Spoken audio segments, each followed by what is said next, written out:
So thank you. Thank you to all of you participants out there. I really look forward to our discussion and dialogue. I did want to set up just a couple of introductory comments for us and thank everybody for being here.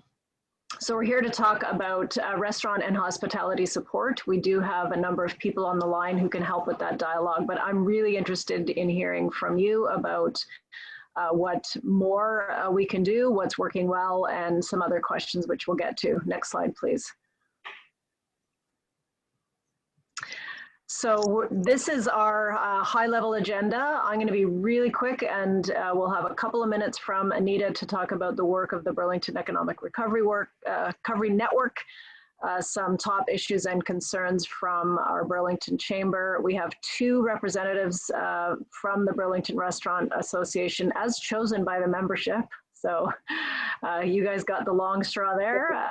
Craig Kowalchuk and Barry Glazier are here to kick us off and give us an overview of some of the concerns you've heard.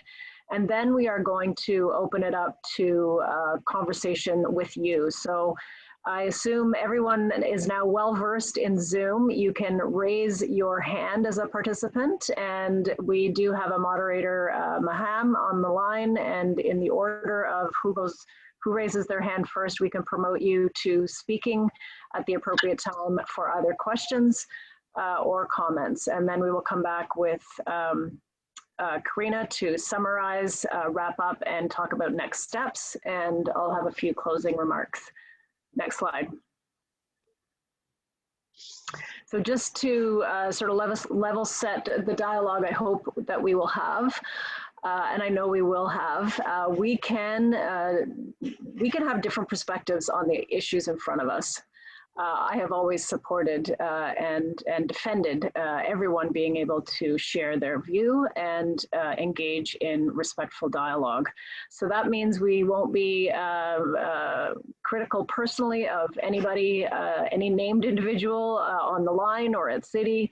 If you have a larger issue, let's keep the personalities out of it. And if you have concerns about a specific person, we will ask you to just take that up offline. So really hoping to have respectful exchange of ideas and supports for you. In terms of roles and process, I had to jump off a regional council meeting that I thought would end many hours ago. But as sometimes happens, we had a walk-on amendment that took the better part of our agenda that nobody saw coming. And so my colleagues are still on that call. I expect that meeting will still be going after we are done, and I will be rejoining that meeting, but I'm not sure at this point how many of them will be able to join in today. So if you don't see other council members participating, that is why. I'll watch the queue and announce any that do join. But we are recording this, and so they will have, Councillor Kearns is here. Thank you, Councillor. I just saw that in the chat, so she's listening in. That's awesome. As I said, we are recording this, so all members of council will be able to watch and listen after the fact and follow up with you on any additional clarification around your concerns. And it is our intention to bring an update report. Anita will do that to a future committee and council meetings so that we keep this going. Councillor Sharman is here. Thank you, Paul, for letting me know, and I'll just keep announcing as more people are able to join in. Part of the reason we did the format this way and changed it is exactly so that council could participate. As you may know, we are under something called the Municipal Act, and we can't gather more than 4 of us at a time without certain parameters in place. So we have taken every precaution with this meeting. It's a little more formal than we had originally intended, but as the interest in this meeting grew and as interest from council, and it became very clear this was a citywide issue, that we needed to have all of council have the opportunity to participate. It changed into this and is now hosted by a third party. So I want to thank all of our Team Burlington members. They're all on your screen below there for pulling together in record time just before a long weekend holiday to make sure that we could have this conversation. So my intent with this is to listen to you, to make sure that you know what we have done, but also what we can do. And whether it's in our wheelhouse or not, we always have the opportunity to advocate. And we've done a whole lot of that, which you'll hear about in a minute. I did want to note that we do have Mark Simeone, who is our new director of planning, newly minted. I think he's been on the job less than 5 business days. He really wanted to listen in and is here to hear you as well. And I think that's really important. And if I do notice other staff in the attendee list, I will note that. So welcome to Mark, and at a certain point we will pop him in so you can put a face to the name and he can say hello to all of you.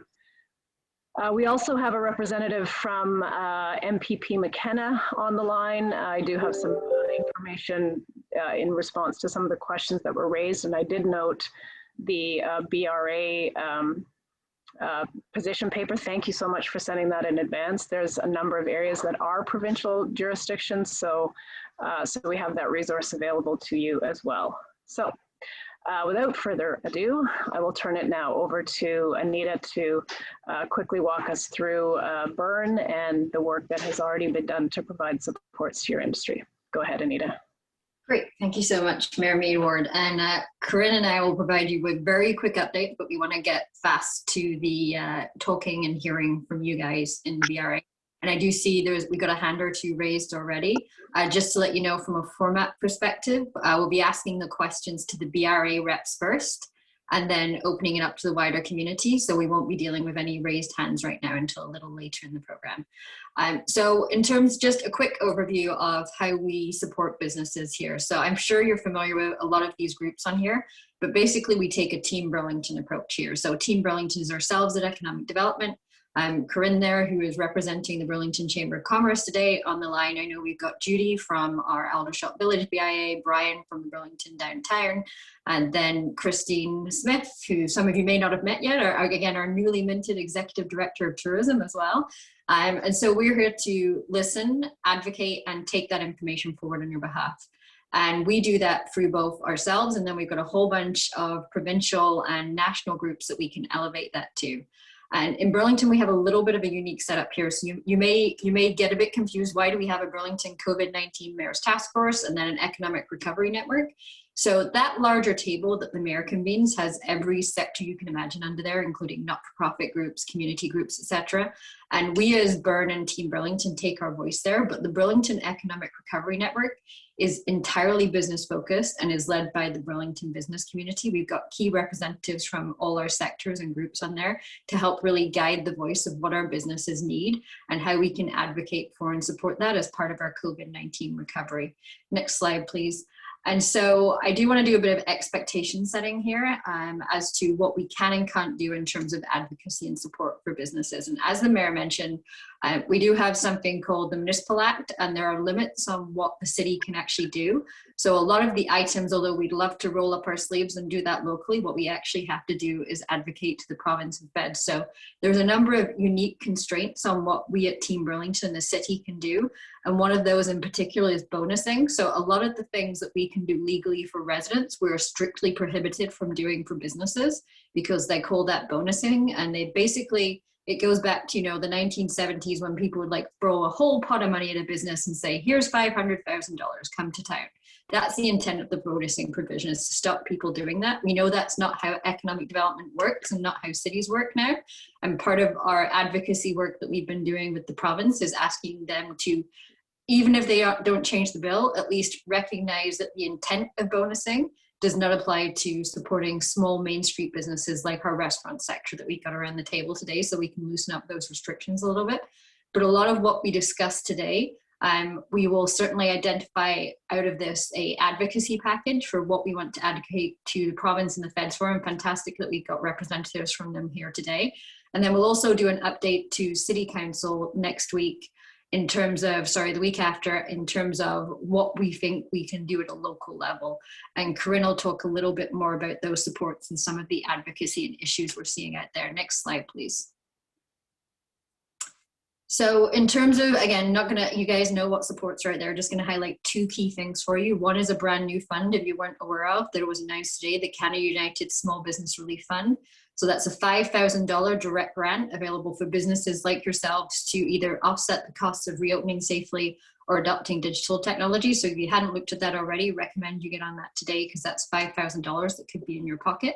And then the other plug I'll give is for the Digital Main Street program. We run this program from Team Burlington. So we have 2 advisors that can work directly with your business to look at digital implementation, everything from a Google My Business Facebook page, right through to marketing e-commerce. They can provide you with free hands-on support with those items. And then part of what Corinne will talk to in terms of advocacy that we're doing is there was a $2,500 grant available to implement with that program that ended as of December. And one of our pieces with the province and the feds is asking them to renew that ASAP, but you can still get the consulting resources. And we will absolutely reach back to you as soon as the grant is open to say, the grant is open now. We know we did this pre-work. Now you can get the money to implement it. Next slide, please. So I'll hand off to Corinne to talk about some of our top issues and concerns that we're hearing about from a Team Burlington perspective. Thanks very much, Anita. Thank you, everyone, Mayor Meed Ward and members of council and Burlington Restaurant Association. Thank you so much for having us here today. Before I start, I did want to bring sincerest regrets from Carla Nell, our president and CEO at the Burlington Chamber of Commerce, who can't be with us today, but I think she might have had an idea that this was a great opportunity for me to meet everyone. I'm sort of new here too, not as new as Mark Simeone. I thought I would be the newest person, but I'm not, 4 weeks in. So I'm still getting my feet wet a little bit, learning about some of these issues. And I think that Carla likely wanted me to meet with all of you, hear some of these concerns. The role that I'm playing at the Chamber is a newly formed one, approved by the board, because they understand the need for the advocacy on a number of issues, especially within the restaurant sector. And I expect it to form much of my work in the coming year and into the future. So I was asked to bring to you the top issues and concerns that we're hearing from members of the Chamber. And to start, right off the bat, the top one is the hard cap on the occupancy limit of 10, regardless of the capacity size of the restaurant. That's sort of the number one issue that we're hearing. It's also one of the pieces that we've been advocating for some time, despite some changes to the new framework that the province released with some updates to retail, which were positively received for sure. Unfortunately, restaurants were left with the number 10 as the number that they can have in their restaurants. So we have put forward a resolution that's been approved by council and by regional council, and it's an ask that we will continue to follow up on with the province going forward. I think the other thing we hear a number of times from the Chamber, or from our members of the Chamber, sorry, is the ability to pivot as a restaurant, given all of the restrictions that keep changing. And that probably isn't neither here nor there, can't be helped. I think we're in some very uncertain times. But I think that it probably leads to some greater need for some stronger training for employees to help them get up to speed as quickly as possible. And that might be something that we look to try to shape our strategy a little bit. Many of you all know about the time limits and the alcohol serving limits. I think that this is an important advocacy piece to follow up on going forward, especially given some timely announcements just yesterday with a corner store brand looking to enter the market there, so some gaining competition. Of course, in that same vein, we've been advocating for some fairness in pricing. So right now we know that restaurants are being charged the retail pricing for alcohol, and we're asking that to be at the wholesale level rather than retail, and that's a 20% reduction. So that's something that we hope to form part of our strategy. And then longer term, these next two pieces are more about the grants and programs that we have been following all through COVID. So certainly the Digital Main Street expansion that Anita spoke to earlier and expanding that and extending that past the previous deadline. And that was a popular program for people, for businesses that received $2,500. So that was something that we want to try to extend. And then under the property tax relief or deferral, there's sort of three parts here. Certainly in the short term, we've got some property deferral plans that we are requesting of council that we will be in the next couple of weeks. There's also the property tax piece around reopening the grant and extending that property tax grant past the lockdown removal. And then the third one is a little bit longer term around the property tax, a new property tax subclass for small businesses. And that what we expect is that over the next year, we'll probably do some of that hard, heavy lifting and form a strategy so that can be brought into the future, not just for COVID, but going forward. And then this last bullet is really more of an umbrella statement around sector-specific guidelines and supports. So not only, yesterday we had the provincial announcement around the PPE grant. So really looking for things like that that are specific to the restaurant sector that can help them. And that's it. I'm looking forward to hearing from the rest of the panel that's on today and hoping to form this strategy a little bit better so that we can take this to council in a couple of weeks and then further. Thank you. Thank you so much, Corinne. I'd now like to turn the floor over to Craig Kowalchuk and Barry Glazier from the Burlington Restaurant Association to open up some remarks, things that you want us to hear, and then we do have some questions for you that we hope will lead to some action items, and then we'll open the floor up. So Craig, over to you first, and thank you both so much for being here and representing the industry. Marianne, Mayor Marianne, and Anita and Corinne, thank you for taking the time to put this forum together today. I think one of the important pieces of the puzzle so far in the introductions and the clarification of this is really putting the clarity on what the city and the municipality can and cannot do, because a lot of times we'll go into these meetings and people will start to address concerns that really aren't affected by the municipal government. You know, when they're talking about the wage subsidies, the rent subsidies, the business loans, those lie at the federal level and then partially at the provincial level.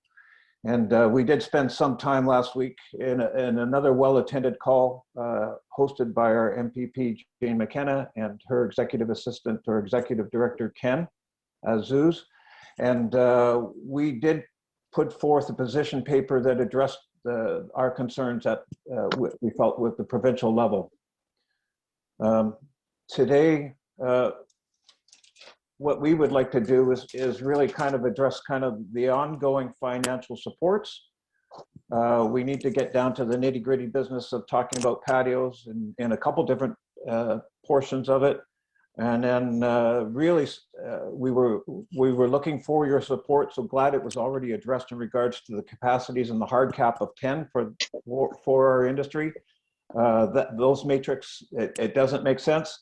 I know it's been addressed a number of times in conversations we've had as an organization with our MPP and our MP. And it just seems that the health table, because the mask comes off during a hospitality experience, is really, really quite concerned to really slow the reopening. But in regards to the financial support, so far, we would say that the Safe Restart program was a good start. We received those monies in two sums. I think that was initiated out of the Burn or the Team Burlington initiatives. And I think that was not, that was for all business that made those applications. And I think we need to find a way to continue to find hospitality sector specific supports. I'm glad we touched on the work and that we had brought forward to our MPP, and then was taken by the Burn team with Carla Nell's work and her experience with MPAC in regards to the municipal taxes and finding ways. And you know, a deferment is not the way to survive. We need to find relief grants. We need to use the what was put into the fall provincial budget in regards to the BETS rates, which allows which gives the municipality the tools to move around the tax dollar between commercial businesses, residential, small businesses, and larger businesses to see where they can bear, and also dealing with current market values versus future market values, which is part of the MPAC structure. Those taxes increased over 100% over the last 5 years. So we need to put those in check, because without that, COVID or not, it's going to be a struggle for small business, and especially those in hospitality. So the municipal tax relief is really important, and using the tools that are at the hands of the municipality to do that will support our hospitality industry. And then in future, future provincial monies that get into the hands of our municipality, we want to make sure that we earmark those money, some of those monies, for specific hospitality sector relief for ongoing, because our feeling is our recovery, and I think that's what we need to start talking about, because we've been in survival mode, we've been in pivot mode, we've been in reimagine mode, we've been in dealing with all the challenges thrown at us, and that is one of our great strengths of us being in hospitality. But this is a 24, 36 month recovery. So we need to see those financial supports not only go through to January 1st, 2022, but a review to see what those ongoing supports are, and using the tools at the municipal level to continue those monies that may flow from the province and get to our small business and our small business in the hospitality sector. So financial supports. I believe there's a porthole with the Burn team, the Team Burlington team, where we can find all those. I know on the City and Burlington website, there's that information. And I think it's really important that we highlight that for the members of our association and other members from the Taste of Burlington group that are not members of our association yet, but should be, to have that one-stop shop to find where those resources are. So that's critically important to us. So just talking about that. One of the things as we get into the safe reopening is, and it's been addressed here with the hard cap on the 10, which absolutely make no sense, especially when we see the big box stores and the non-essential items that are happening there, and we've done good work. But we've got mixed messages right now. You'll see, you see us go into the red zone, and we talk about the anticipation of that, but then in the very next second you see advertising from the government of Canada and the government of Ontario telling everyone to stay home, stay safe, don't come out until you get your vaccine. And our business is one of the most regulated for staff workplace safety and for patrons and customer assembly for public assembly. And we're held to account by the Liquor License Act. We're held to account by fire safety. We're held to account by workplace safety. And we are really stewards of our community in regards to public assembly. And we really need to change the narrative to build consumer confidence, because that will be one of the biggest challenges that we face going forward as we start to see more and more vaccines.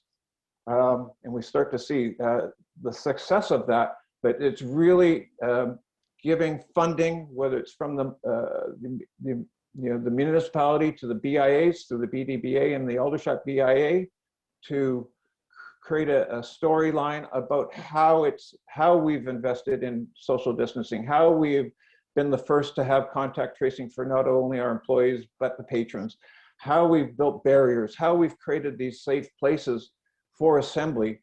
And we understand that because that's been our responsibility all the way along. So I know that there's been some provincial money come to tourism. We talked to Kelly Harris, and we've not met Christine Smith yet, but look forward to that. But talking about creating some sort of program or video to tell the consumer the work we do, and that we do have safe places for them to come and dine and enjoy and socialize safely. And we need to continue to put supports and funding towards that. Not just in the short term of this first quarter, second quarter, but ongoing throughout this year and next year, as that will be one of our biggest challenges. Now, a bit of a ramble, but I do want to get into some specific in regards to the municipalities, and that's the patio extensions. And what great work was done last year. And it's great to see the modernization of our Alcohol Gaming Commission and the LCBO. I mean, we're dealing with laws from 1919 or the 1920s and prohibition, and finally we're waking up into modernizing those laws. And the way that the LCBO or the AGCO stepped out of the way last spring. Pause for a sec there, Craig. Sure. Barry, do you mind muting? We're just getting some background static. Do you mind muting when you're not on voice? Thank you. Go ahead, Craig. Yeah, sorry about that. So what I was saying is the AGCO was able to step out of the way and allow us to extend patios into beyond our boundaries of the fenced area, into our parking lots and into public space. And then the good work by the city and Jenna Paluto was able to find a way through the Municipality Act and the zoning and those things to allow us to extend patios, which created very important revenue streams. Because we were really still in no inside dining until almost July. So what we're really looking for is a renewal of those patio extensions going forward, and the ongoing support from the city in regards to the, for example, downtown, the safe barriers that were installed at city expense. And I'm not sure everyone understood that, because many different municipalities dealt with having to do that themselves. And I think that partnership with the city and the good work there needs to be continued with the extensions into the spring and the summer, because we feel that we're going to be in the same kind of discourse called the dance and the hammer, and hopefully we'll continue to create these safe places. But we need to be able to expand those patios and create those safe spaces to provide those revenue streams, as well as the messaging that we have the safe indoor dining, but to build that message as we go forward. The other concern with the patios is, and we've been working through this, and it seems like we're coming to a solution now, is the idea of the fall-winter patios and the tenting. And I know there's been lots of discussion and there's been lots of back and forth and a lot of work put in by a number of people from our organization, as well as the city, as well as our city councilors and the mayor yourself. And I really think that we're on close to a satisfying result in regards to being able to create a template which the hospitality industry can use as a footprint to create safe space in somewhat indoor-outdoor dining to extend the shoulder seasons, which will again help with the revenue streams that are so desperately needed to keep these businesses from surviving. So I know that we're really close. Now, one of these things here is with this template, there's been funding from our BDBA, and I think the Burn team has come up to this money, and I think we've almost got this ability to create a template so it's a minor expense to our other restaurant partners that want to be able to use a patio to extend the shoulder seasons and see the value in it to extend the seasons to create those revenue streams. Because I think we're going to continue to deal with, last year we were very fortunate to have great weather and be able to maximize those patio seasons, but we don't know what's coming. We had a great January, and all of a sudden, and now all of a sudden we're back into an old Ontario winter with feet deep of snow. So whatever we can do to create those revenue streams is critically important to help the survival and the recovery of our business. Now, not sure that everyone is aware at this table, but the insurance industry has failed hospitality. Hospitality, the insurance people have left the hospitality market. And for us to place insurance, which is required by business licenses and by landlords in regards to tenant agreements, we need to put it in place typically around $2 million in liability. Now the city's asking for $5 million in liability for these patio extensions that fall into public space.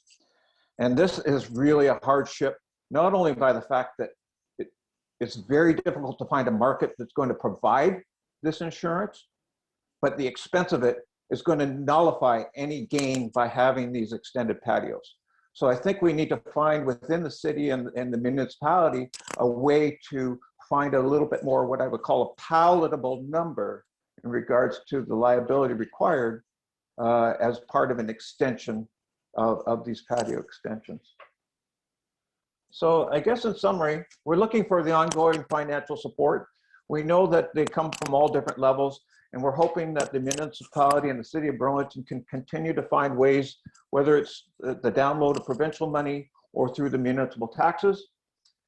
We really look to our, our partners, whether it's the BDBA, the BIA, or Tourism Burlington, to create programs to build consumer confidence, to change the narrative, to say that we're safe operators. Think about it. We're the jewel of Ontario by the fact that we've put COVID in check. And so we should continue to tell that message and tell that message for our hospitality partners so that we have hospitality for us to come and celebrate as we move forward through the success of putting COVID behind us. And lastly, in regards to the patios, I think the extensions just simply need to be renewals. Of course, if there's changes in the application in regards to how big you want it or where you want it, that should go through some due process. But if it's the same footprint and the same information as last year, I think we just need a renewal, a check and balance, boom. And then I think the work needs to be done, or continues to be done, to think about the fall, winter, to anticipate those needs to extend the shoulder seasons. And I really think there needs to be some consideration in regards to reducing the amount of liability required for this by the city to help make sure the hardships already encountered, the financial hardships, are mitigated by support from the city. There we go. That was outstanding. Thank you so much. I have taken copious notes. I'm sure others on the call have as well. And certainly, you have my commitment, and I know the commitment of the councillors who are on the line to look into that for you, see what the options are, and we'll continue to work with the Burn group, which includes the Chamber, the BIAs, and tourism. And of course, ACDEV. That's where we've been strongest. I did want to give you just a couple of updates of things that had come in on the chat while you were speaking, for the benefit of all our participants on the call. That Tourism Burlington, so first thing, Tourism Burlington has received a grant from the Regional Tourism Association and will be working with the BRA and several restaurants to do a consumer confidence video on our restaurants. So that's great news. I'm happy to, and I know my colleagues would, amplify and share and maybe do our own drop-in visit to just make the case that it is safe to slowly get out and meet in person in restaurants with all of the precautions in place. There was also a call between Tourism Burlington and our city recreation department, and they're looking at a virtual series of programs featuring restaurants and safety protocols so that people can see firsthand how it's safe to dine out and that restaurants need our support. So I think that's great news that that's in the works, and stay tuned for more on that. Another update, Taste of Burlington is putting out a video with a grant that they recently received with a focus on consumer confidence. And they're also looking at programming with the city recreation department and a weekly virtual program featuring various restaurants. And the key message is consumer support and consumer confidence. So I think those are great updates for everyone. Thank you for raising that, and we will certainly do our part to participate and to share that message. I did take the three sort of main items and we will bring that through our Corporate Services Strategy, Risk and Accountability Committee meeting, where we get regular updates from ECDEV and our Burn team. And so that's the place for that conversation. So, so this dialogue will continue. So thank you. It's one of the reasons we structured this a little more formally, is so that we keep all the threads and we bring action items forward for consideration in the proper format. So I will stop there and now turn the floor over to you, Barry, for any additional comments that you wanted to add. And then we'll open it up to a couple of questions I have for you, which we've touched on a little bit, and then we'll just open the floor. Go ahead, Barry. Okay, thank you very much. Craig, thanks again. You covered up the stuff that we went over with in the last couple of days. I just wanted to recap on the tenting. Everyone knows it's been a real strong battle of ours with also Joe Dogs trying to get the new understanding of the tent world. And we've kind of proven that the tents now are a new model for what is maybe needed now and in the future for the restaurants. So it has been an education process for us getting into it, dealing with some unknowns, and especially with the city. And we've been working hard trying to make sure we can make this work properly. We did know that it does work to keep us through, to get through the off seasons and with our unusual weather and get some extension, which helps us a lot, which is needed. We noted in the summer that the tenting, even the coverings, have been wanted by the guest as well as for we're looking for shading. So this whole new tenting model and covering is going to be something we might all look at for the future. And we're hoping that once we get this in the office, it's already in city right now for some approval, and if it gets approved, we're crossing our fingers, because it will be a great model to hand to everyone that's looking to put a tent up. So so that's where that's at. Other than that, the hard cap, we've all worked extremely hard on making our interior safe with all the dividers, and I know there's a number of us in this industry that spent thousands and thousands of dollars in the dividers, and it's something that we're really hoping that we can take a look at as an adjustment, because there is a protection, and in all our tables, especially here at the Martini House, and that's really what I want to cover. Craig and I talked mostly about this the other day, so I don't want to repeat what he said, and I thank you for just letting me have a quick 2 seconds. That's great. Thanks so much, Barry. And my colleague, Councillor Kearns, has just texted me that at Regional Council, where I'm supposed to be and she's supposed to be, nevertheless, Mayor Rob Burton from Oakville brought forward an additional motion about removing the hard caps on restaurants that was unanimously approved. So we will now continue to ramp up once again our advocacy on that. We have advocated, as you heard earlier, that we had already done resolutions and letters on this very item. I know MPP McKenna's Ken's on the line, so he will bring that message back, I know, and be a strong advocate for all of us. We really have to lift those caps, notwithstanding, Craig, what you had said earlier, that there is some hesitation because of the unmasking that happens when people sit down to eat. So, the other measures that have been put in place should resolve that, but that may be an area where we can work very closely with our MPP's office to maybe send some health data or evidence or whatever it is that the health tables need to satisfy themselves that that as long as people are separated, there shouldn't be a challenge, and we know that none of you have been the source of outbreaks in our city. We know that, so there's evidence there. So. All right, I'm just going to look at the chat and see. There were a couple of things that came up.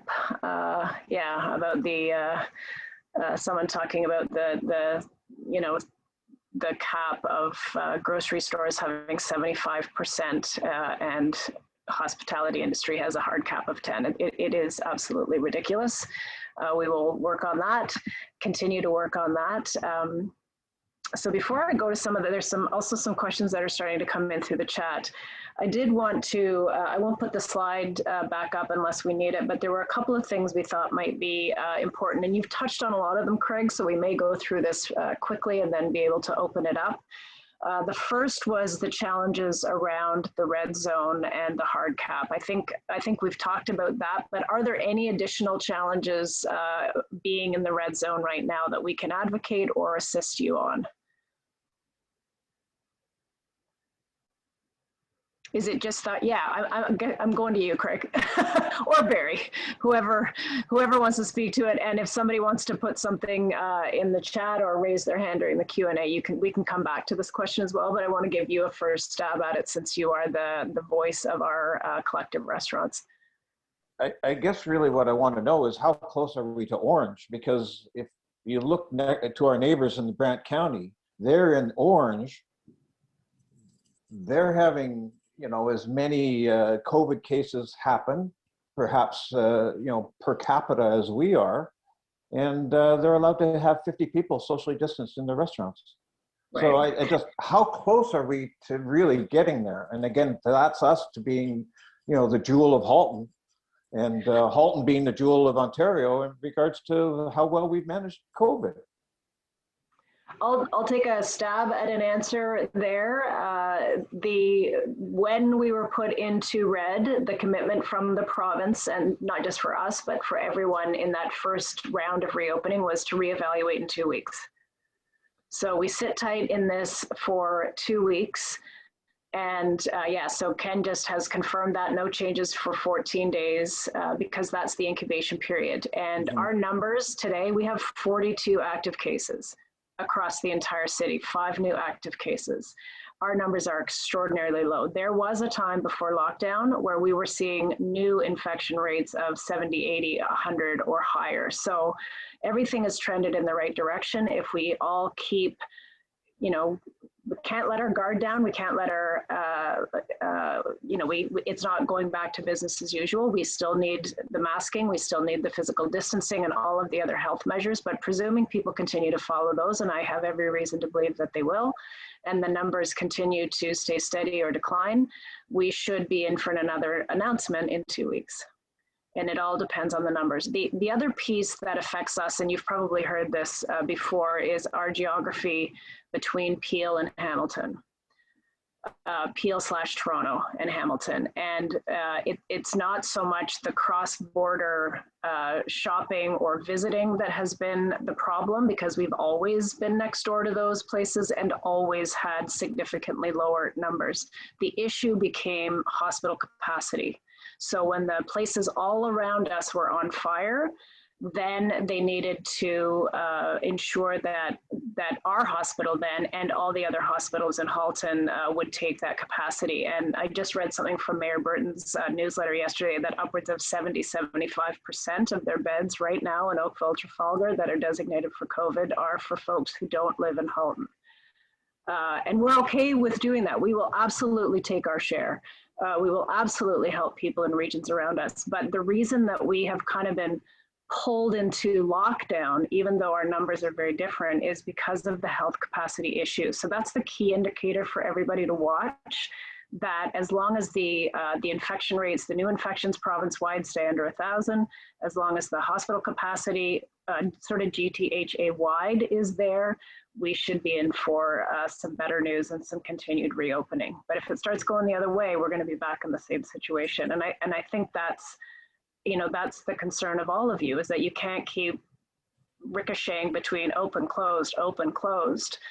We need to be able to get your industry open and stay open safely. So that's certainly been my goal throughout this pandemic, except for that limited period of time when the whole province was on fire and our hospitals were at risk of being overwhelmed, and then a second health pandemic coming in on the side because elective surgeries and other procedures had to get stopped.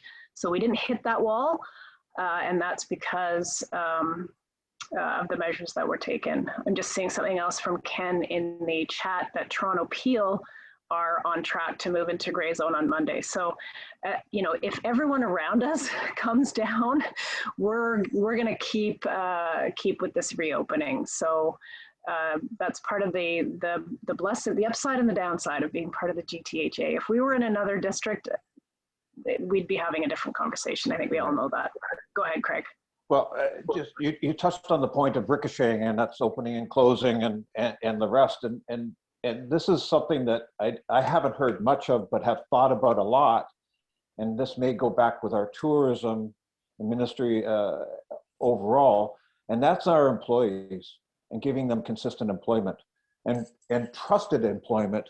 And what we need to do is and move forward as an industry is creating that professionalism so that we're not the push-offs, the ones that are the sacrificial cow.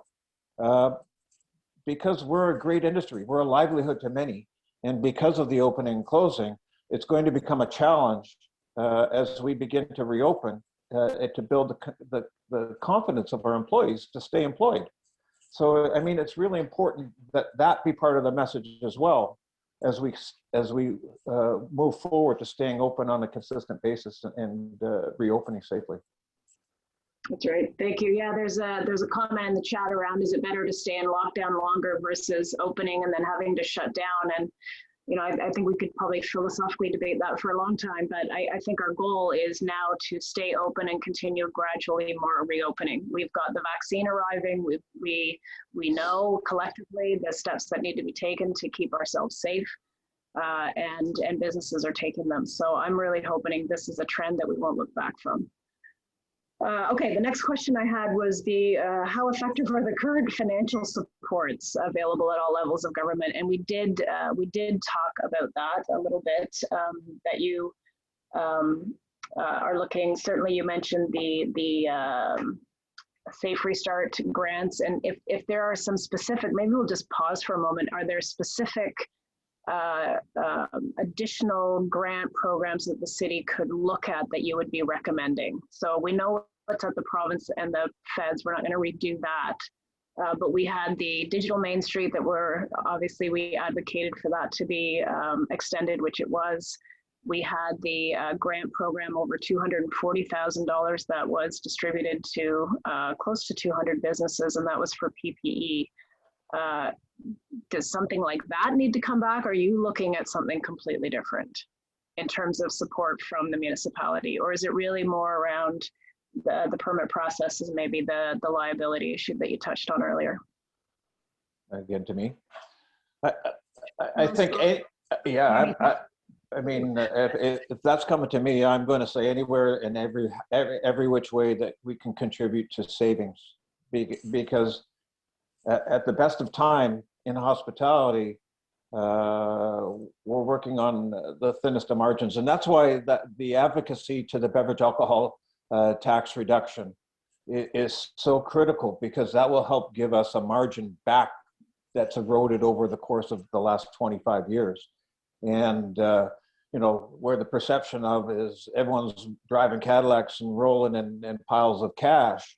I mean, literally, it's a passion, it's a lifestyle, it's a way that we live and enjoy to serve and to do what we do. But we need these helps. We need these short-term helps through whatever financial support the municipality can give, the province can give, the federal government can give, as well as these bigger things, which would be building the consumer confidence and finding margins back into the beverage alcohol, like hugely. That's great. That's really helpful, and we can certainly work with Burn on getting some additional advocacy, whether that's letters. I read a lot of letters to other levels of government, and we do resolutions at both city and region, and those have been successful, I think, in getting some of the changes that we've already seen, adding our voices to others all around us, and so we'll continue to do that. Third, so I've only 4 questions. The third one we have touched on, but I want to give you an opportunity to add any additional thoughts, if you have any, is feedback on city supports and measures to help to help the industry. And this is around processes at the city. So whether it's winter tents, summer tents, upcoming patio needs, business support, customer service, cutting red tape, any and all would be, we're open to hearing feedback on you touched on what's working, you touched on the challenges certainly that we're aware of, but I think we're almost out of the woods on those yet. But if there's some additional areas that you'd like to flag now, go ahead, and if you want to think about it and follow up with us, you can do that as well. Yeah, I'd like to think about it, and I'm not sure if we have nearly 40 participants on this call, like maybe there's something that can come through the chat box in regards to because that is again the greatest strength of our Burlington Restaurant Association is peer-to-peer idea sharing and finding better ways to succeed. So I mean, I don't have all the answers. Barry doesn't have all the answers, although I think he does a lot of times. But I think it comes from the greater good of us sharing ideas. So if there's any other ideas on the table, let's hear them. That's great. We will put that. I wanted to give you the first crack at it since I know you hear and represent a lot of voices. But Barry, go ahead. I'm sure you'll the red tape committee, it just kind of seemed to have fallen off the map, and it was kind of, when we were kind of looking out for them, they were not really around. So I'm not really sure if that's still alive or because we've had obviously the tenting was there was definitely help needed there, and then there is also now with this patio permits, may have been something that they should have been on right away. Or do we need to request to the red tape committee when we're in trouble, or we need some help instantly? Because it just kind of heard that it was kind of there and then just kind of fell away from the way, or it wasn't creating any results. It wasn't effective at all. So thank you for raising that. The red tape task force was a time-limited task force that delivered 22 recommendations for change and different people to do them. So not all of it was city, some of it was with our partners at ECDEV or other places. All 22 are in progress, or some actually have been completed, and you can find the full list and where those recommendations are at on the city webpage. So red tape, red carpet, you can see all 22, and you can see what's been done, what's in progress, and what has yet to be done. On the larger question though, of what do we do when we need immediate help or there's issues with process, if it's something specific to your personal business, then certainly our staff can appropriately deal with that. But if it's something that's more industry sector wide, where a process or a policy that would cover many different municipalities, then that is something for council to get involved in, because we're in the policy strategy level and to some extent the funding. The individual issues, they may be helpful in making the case for why a policy needs to change, but those individual issues should be dealt with at a staff level, which you're doing already. So I hope that is helpful. But if you are continuing to have red tape issues, then I want to hear about it. Right. That's one of the reasons we're here, right? That's one of the reasons that we're talking right now is what can the city do on any front, whether it's cutting red tape, whether it's providing appropriate funding with all the restrictions that we are under, as Anita explained, whether it's advocacy, we're ready to do our part. And again, that's one of the reasons why we're talking, and we've done a lot, as you can see, over the pandemic so far, and that's directly because people in the industry have approached us to say we need help. So your voices work and they matter, and they've delivered significant investments of time, money, advocacy that have delivered results for you already. And we're not done yet, because we're not out of the pandemic yet. We're in year 2, and that will continue. Did we get the commitment on the barriers for the safe thoroughways in downtown? Are you talking about barriers for the summer program where you're using between the walkways and the road? Is that what you're talking about? Yeah.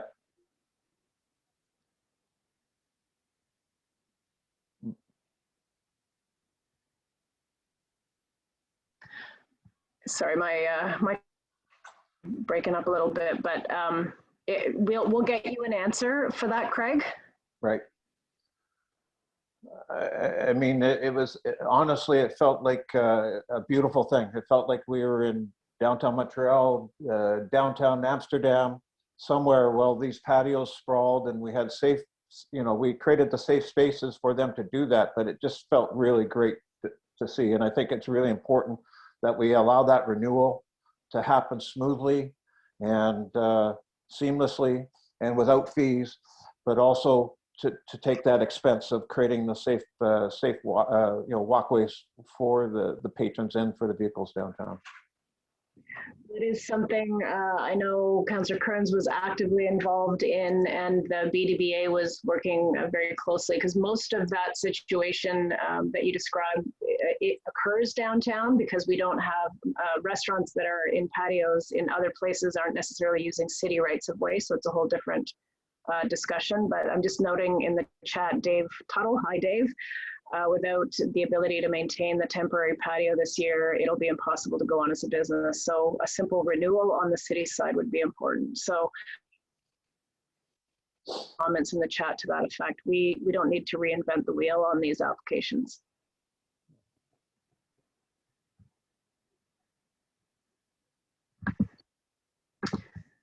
All right, and then anything you want to mention that we haven't touched on before we turn it open to the floor? No, I think I've tried to make our concerns and our solutions clear. So I pass the floor.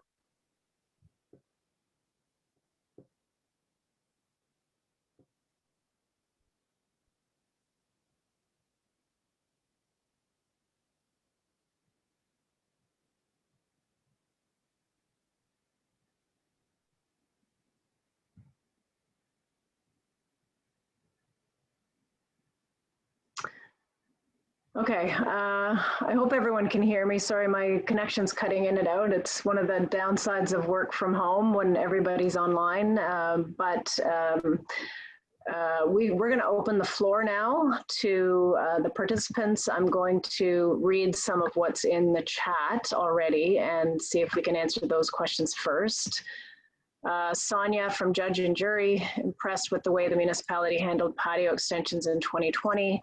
You have our information. Can the city expedite the process in 2021 using the existing information if the footprint remains the same for a business wanting the same this season? I think that's quite reasonable, and certainly we will bring that back to our staff as a question. Another question from Sonia was around insurance. That was touched on. Insurance companies are dropping our industry, less options for our representatives to find coverage. And if coverage is found, it's increasing 20 to 30%. That's brutal. Yeah, it's devastating, Marianne. It's devastating. Yeah, I don't even know. I think that's a provincial thing, maybe, that they're able to step in. Yeah, well, they've stepped in on some other things, right? I mean, simple things like premiums for takeout and delivery folks. So I know MPP McKenna's office is on the line, and we'll certainly make sure that they're aware of this, and whatever we can do for advocacy and whatever they can do. That is just that's just brutal. That's from Andy at the Judge and Jury. Thank you, Andy. We've got Amrit Paul Aurora from 7 Spice Bar and Masala Grill. Hi, welcome. How does one get financial help for a restaurant that opened 2 months before COVID? There's no sales or payroll. I'm going to see. That's a good question. I'll tell you, Marianne, the province has allowed them to move dates. So they could probably get that information from MPP Jane McKenna's office. Or the Ontario.ca COVID website. I think the information's there. They're allowed to move the dates that they've just opened. Okay, awesome. Thank you so much. And I would say connect with our ECDev after this call. Anita's on the line. Just connect directly with Burlington ECDev, because they are the keepers of a lot of that knowledge. And MPP McKenna's office, I know, will help you with that as well. I'm just seeing something in the chat from MPP McKenna's office. We've asked restaurants who may have seen their premiums increase to give us any documentation showing the increase that we can take to the Ministry of Finance. So that's really important to, you know, and we'll certainly work with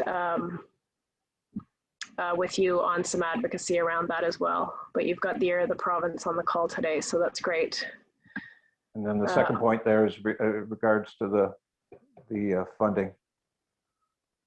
That yes, that, as you just said, that the province has allowed people to move dates if they weren't open as of April 2019. Yeah, okay. So Ministry of Finance, I'm learning something new, has responsibility for insurance. So good to know which ministry is involved in that one. So just, all right, so I think we've answered all the questions in the chat. So feel free to continue putting in the chat, but I will look to see now if there are any hands in the air.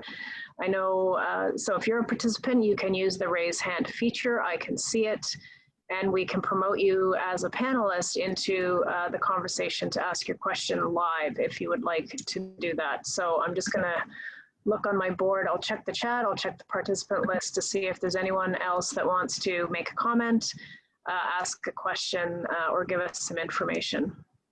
I'm just seeing something from Wayne Brown. Hi Wayne, great to see you.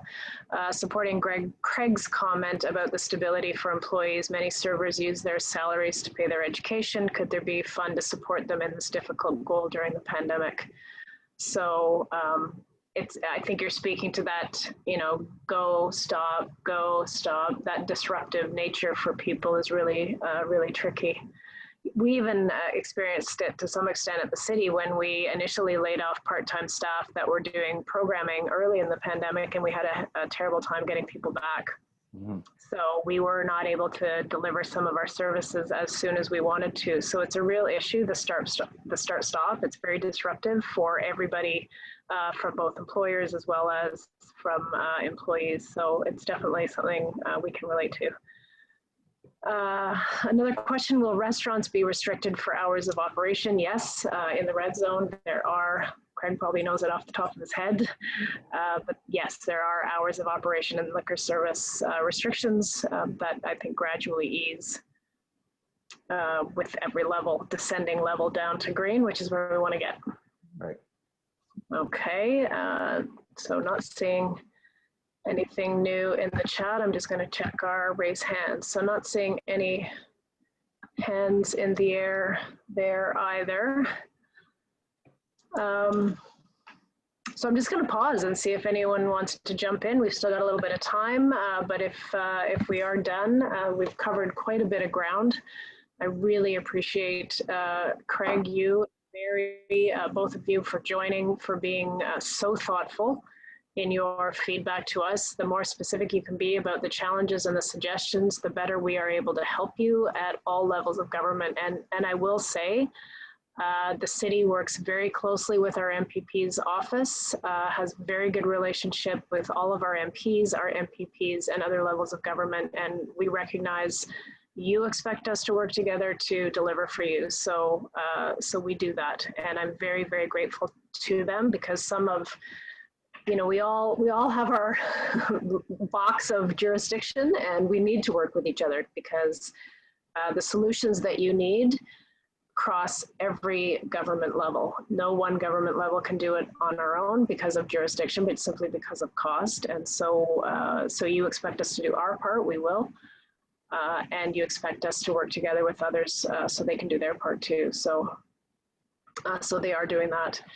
I'm going to still keep watching the chat, but this might be an opportune moment I'm just going to see if Mark Simeone is on the call, our new director of planning. It might be an opportunity for him to just pop in quickly and say hello. I'm just going to check. Can we, Mehem, can we promote Mark to participant so that he can say hi to everybody? There he is. Hi, everybody. Hey, Thanks for Mark. having me. It's a pleasure to be here. As the mayor has said, my name is Mark Simeone, and I'm newly minted planning director with the city of Burlington. I may be new to Burlington, but not so new to planning. I know I look younger than I'm going to tell you, but I've been doing this for over 34 years.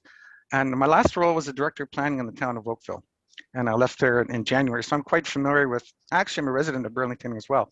And enjoyed my time here, and I volunteer at the Burlington Public Library, so I've immersed myself well into the community. You'll be happy to know my father was a small businessman. In fact, early on in his career, he ran a restaurant, and I can bring that perspective to your issues. I just want to say a quick note here. I was listening to the conversation, and I was reflecting on what I might say if I was invited in. And I was going to say a successful community is one that has successful community conversations on difficult and easy issues. And it sounds like you guys are all bring that perspective to it as well. I heard Craig say that, you know, keep the dialogue going, constantly get new ideas. And I think that's where I can come in. Planning at times can be incredibly complex, legalistic, and process is somewhat unresponsive to the average person's needs sometimes. And so the more I'm able to understand the issues, I think the better I can play a part in being part of that successful conversation and bring the solutions that you guys will need. And with that, I'll thank you for the opportunity. Pleasure to meet you. You as well. Look forward to further conversations. Thank you so much, Mark. I'm glad that you were here, and I was so pleased that he didn't hesitate for 1 nanosecond when I said, would you like to join this conversation? He really wanted to be part of it, to hear you, and you know, a piece of what we are talking about is under his wheelhouse. So so he's heard, and you know, we will be working closely together to see how we can serve you. All right, I'm going to do a last call out to the chat, not seeing anything further. Oh, wait, we just got something. Hey, Frank, good to see you participating. Can we create a Facebook group to play as a forum for restaurants and hospitality? Questions may not arise at this time, but it would be great to have one place for all of that information. So I will leave that to the BRA. Yeah. Maybe you already have one. Go ahead. Yeah, I'm trying to think here what the best way is. We did have a Facebook page at one point, and I think we've collapsed that because it didn't really provide a lot of traffic. We do have a website, and I'm not sure if there's a vehicle there to communicate to us. So I'll defer that to our really great member, Andrea Dodd, to figure out how we can reach out or connect as a group. But as I said last week when we were speaking with our MPP, there's really great strength in working together to create a collective, collaborative voice, and the successes of our restaurant association is that we come forward with, we look for solutions. We look to bring solutions forward that are going to help the greater good of our hospitality sector. So I'm going to say that the Restaurant Association and becoming a member of that, Frank, is the way to go. And that it gives us another voice of an experienced restaurateur to add to our cachet. And adds the hotel component too, which is the hotel and banquet component, which is great. So Andrea just put out something to all panelists and attendees that the BRA has a Twitter account and a website currently, and she will look into a closed Facebook group for the membership.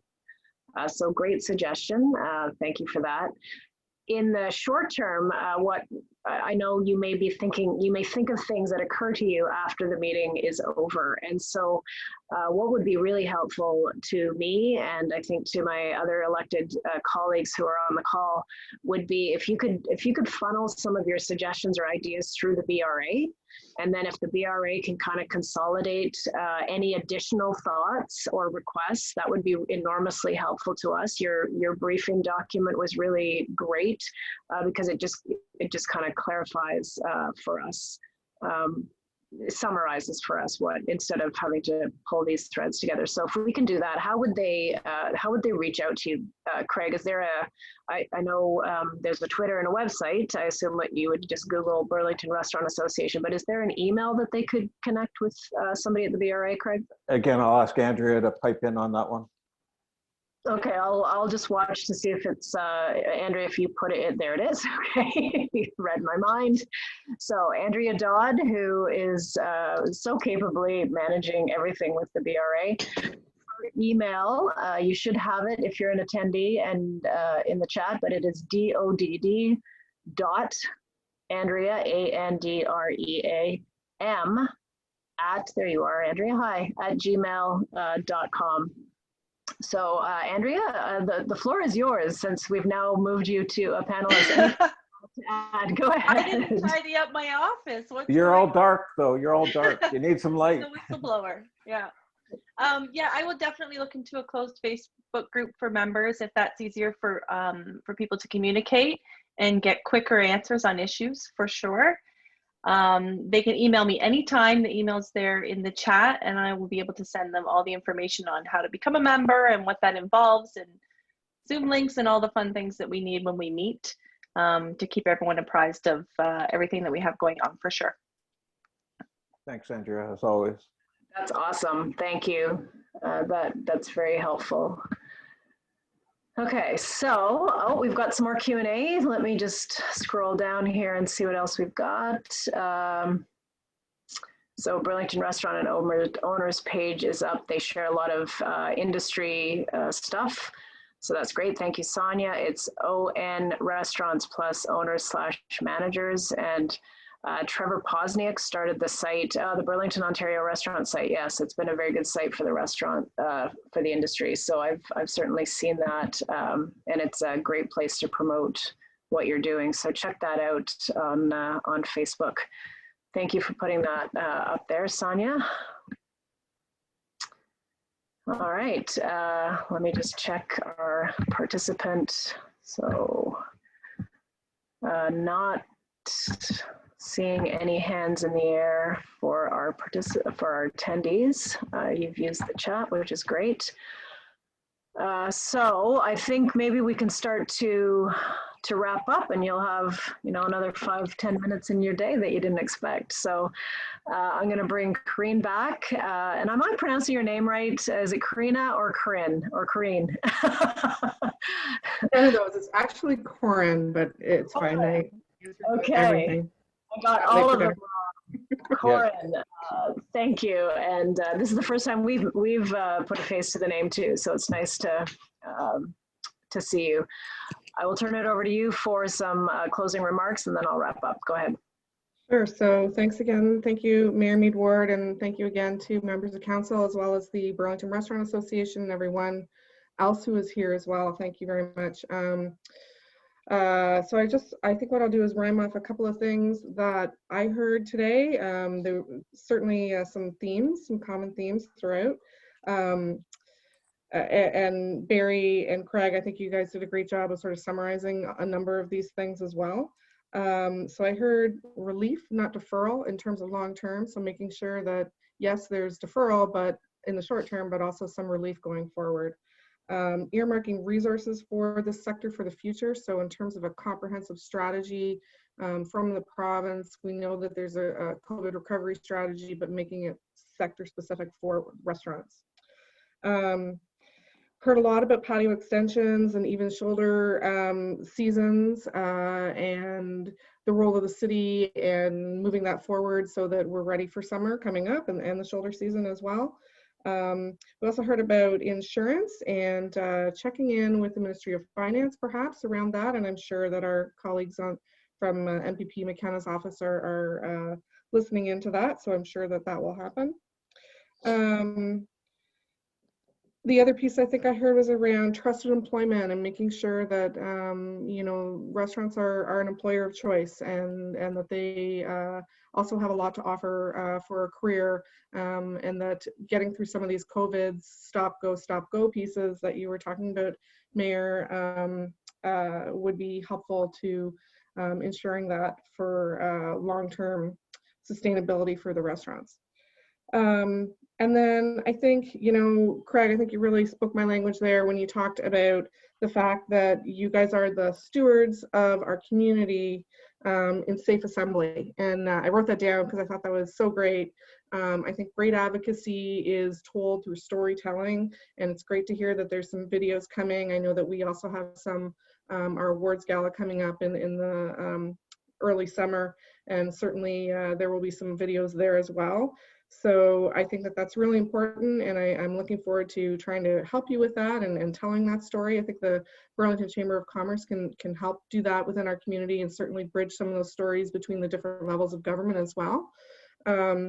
And then I did want to just take one more mention of sort of Team Burlington and the resources. You talked a little bit about a one-stop shop for all of the businesses out there, and restaurants specifically. One of the things that we've been talking about is taking a sector approach on our website to different for different businesses, so that it is a one-stop shop. In the meantime, the Team Burlington webpage on our site, on the burlingtonchamber.com site, has just about every resource there that you need. We've tried to streamline it from the province and from the feds and from the city so that you have a comprehensive list there. And then there's also the business support COVID-19 phone line, and then the digital service squad email address for getting your business up and going technologically. I think that's it. Did I miss anything else? Anything else? Any other key highlights? I think that's great. Very comprehensive. Thanks, Corinne. And there are some additional contact information web pages for Team Burlington members, as well as our MPP's office, in the chat. So have a look at that. I would like to acknowledge that Councillors Bentivania, Galbraith, and Stolte did join into our conversation and have been listening. So thank you also for joining the call, and that's almost the full council that you had on listening in today. So I think that's a testament to the fact that we all do want to do whatever we can to support and to help, and whether it's direct support or advocacy, you know, you've obviously had our ear today, and you have our commitment to work with you going forward. So I want to thank them for joining. I want to thank all of you for participating. We had 50 participants, which is great. Would have been hard to get you in a boardroom at City Hall. So that's one of the benefits of, one of the small benefits. I'd still rather see all of you face to face, and that is coming. We know hope's on the horizon, and we will have an opportunity to do that before too long. The numbers are heading in the right direction, and that's thanks to all of you keeping your employees and your workplaces and your customers safe, and all of us for following all those health measures that continue to be really important. And I know we will all do our part, as we have done since day one of this pandemic. I want to thank Mark for joining. I want to thank all of the partners that are on the call, many partners that have been listening in intently as well. It does take an entire village or a city. It takes our whole city working together with all the other levels of government to make good things happen. So I appreciate all of them for being here, and really appreciate the Burn and our Team Burlington folks for hosting this, so that we could make sure that all of council could participate, and that we keep track of what we heard and bring it forward. So watch for that coming at the next Community Corporate Services Strategy Risk Accountability Committee. We get a monthly update from Anita and her team at Burn so that these issues are always in front of us. I also wanted to note that we do get regular updates at committee and council on the red tape, red carpet progress. So you can see them in real time anytime you like on the website, but we have an update report coming to the April committee cycle. So if you want to check that out, that will be posted online and available at that committee meeting as well. So you can see what has been done and what remains yet to be done.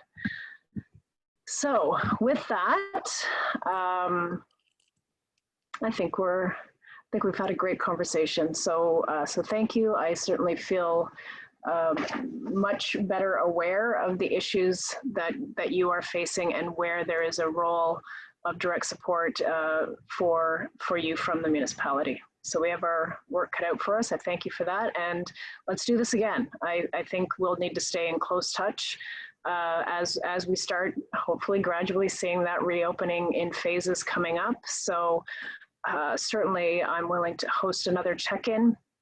I'll work with the BRA to determine, what the appropriate interval of time would be, and we will reconvene, and we'll do this as often as we need to, because we know, as you said earlier, Craig, that this is a long haul. This is another year and a half, maybe 2 years of recovery, and we're going to be right there by your side throughout that whole period of time do what we can. So I'll stop there. Craig, any final thoughts you want to share before we end the call? No, thanks for this opportunity to be able to communicate what our challenges are and taking an ear to these, and we'd like to move them forward to the success and the recovery of our hospitality sector. And again, please take a look at that chat box and email Andrea Dodd if you're interested in becoming a member. We have represented the city in a formal organization since 2010, and the collaborative, we've developed collaborative relationships all the way across the board, and a solution-based, and we've done work that you don't even know we've done. And so find out more, come join us. We're a citywide organization and have citywide representation. But thank you very much. We have some work to do right now to get at it in regards to these supports, to these patio extensions and further work there, and really advocating these matters, whether it's the insurance or capacities or more funding or whatever it's going to take to support our industry and build the consumer confidence. Great, thank you. Barry, any final thoughts you want to share or add? No, I just wanted to thank you guys for putting this together. It's really been important. Thank you very much. Yeah, thank you. Thank you.